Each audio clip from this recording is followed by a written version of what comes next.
Does the film industry make people crazy? And if not, why that perception? Yeah, I think there's a lot of crazy that comes hand in hand with being an artist anyway. There's an eccentricity with creative beings. We're dreamers. I think anytime you live your life based on kind of playing the odds of the lottery, how does it not make you crazy? As I talk about in my book, what other business do you know of, really? You know, music, film, dance, art, where you could literally be homeless living on a friend's couch and get an audition for that one role and become the next Gal Gadot. You could become the next, you know, Jason Bateman. You can be anybody.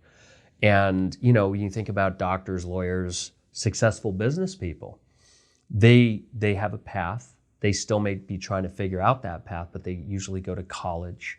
They'll often figure out a plan and a road, get their eye on a prize and work their way to it. You know, medical school being 6 years and then residency. That's a game plan. For artists, for what we do, the game plan is bust your ass, you know, make it, you know, fake it till you make it. You know, it's never give up. It's I can't quit because my break may come tomorrow. And I think a lot of people coming up that way and trying to find their path and their place, it can make you crazy. I've found trying to find my path has made me a little nuts sometimes, as I say, a little south of sanity.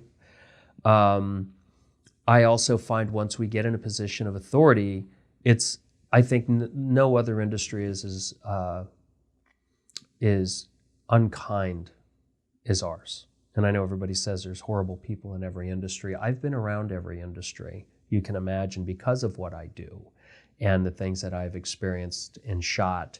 And it's mind-boggling how people are treated. And yeah, I think the Me Too movement and then the aftermath of that and people and how we talk to one another was so long overdue.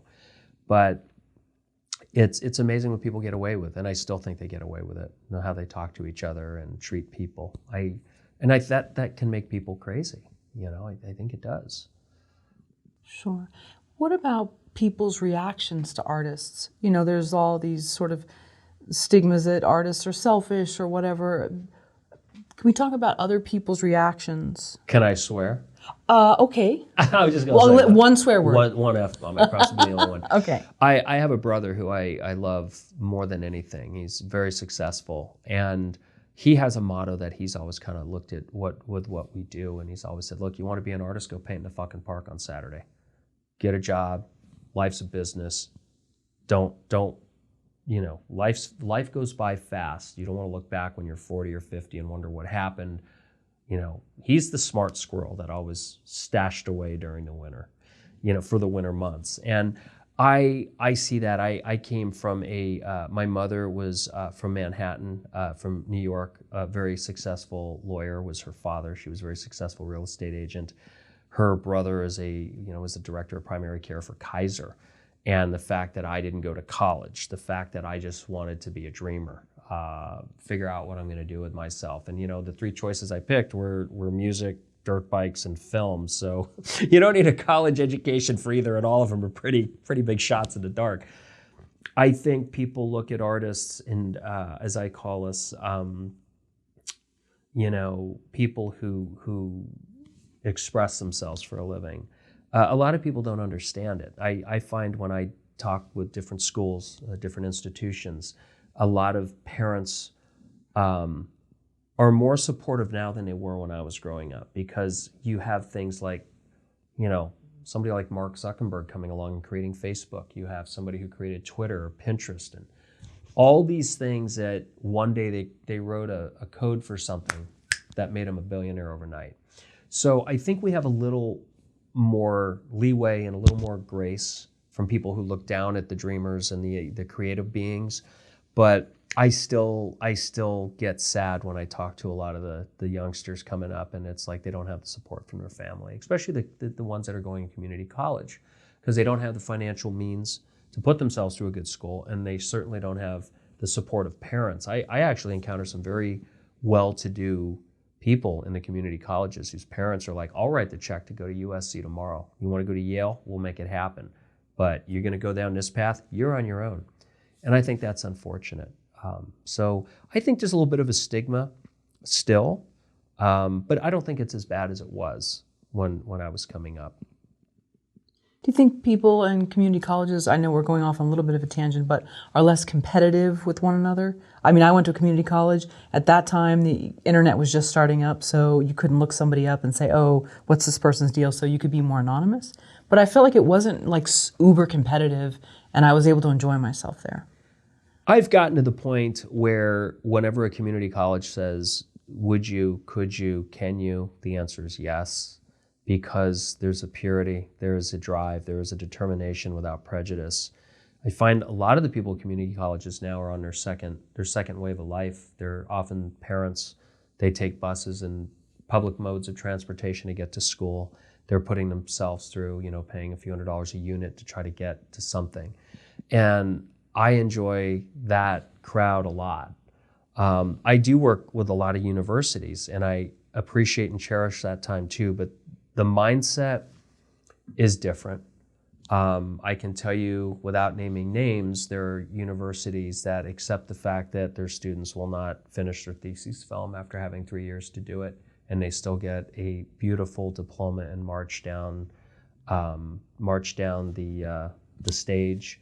And I don't understand that. Our business will not hire you if you don't finish a task. If you don't show up and you don't deliver, you don't work. So I don't know why you'd reward them. And I had a chair at a very prominent film school university tell me once, we don't want to deal with the lawsuits. So we pass them. And if I'm breaking protocol by coming out and saying that, I don't care. That's how it is. And that doesn't happen at community college. You have guys like Dan Watanabe and Chris Rossiter and some wonderful teachers who have been that and done there and spent more time on a set than most university professors have. And they are very happy to fail you if you don't do the work. And I appreciate that because that's how it is. Remember Alex P. Keaton from Family Ties? Love him.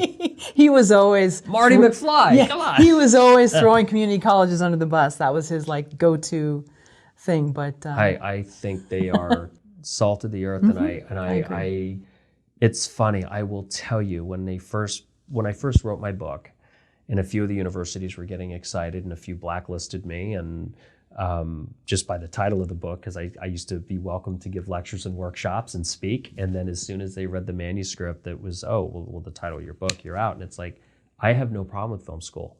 If you didn't grow up around it, you need to learn these things. All I want to do is teach you what they don't teach you. There's the business of distribution and how to get financing, not French noir or what angle to put the camera and the lights at. There's so much more to learn. Doing your own deals, production deals, distribution agreements, actor agreements, how to approach talent, how to approach money. They don't talk about that in film school. That's what I teach.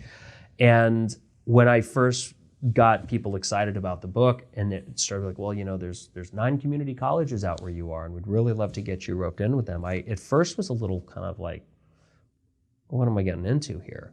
And I went and spoke for my first time at a community college, and I never looked back. I loved the passion these people had. And they're not kids. We had people our age there. I mean, I go to some of these workshops, there's people in their 60s and 70s trying to figure out their next chapter. And I love that, because they've been done there. They're old souls, they've lived, they've scrapped for everything they've got, they've fought for every piece of real estate they own, usually. And I just think that makes for better artists. I think it makes for better human beings.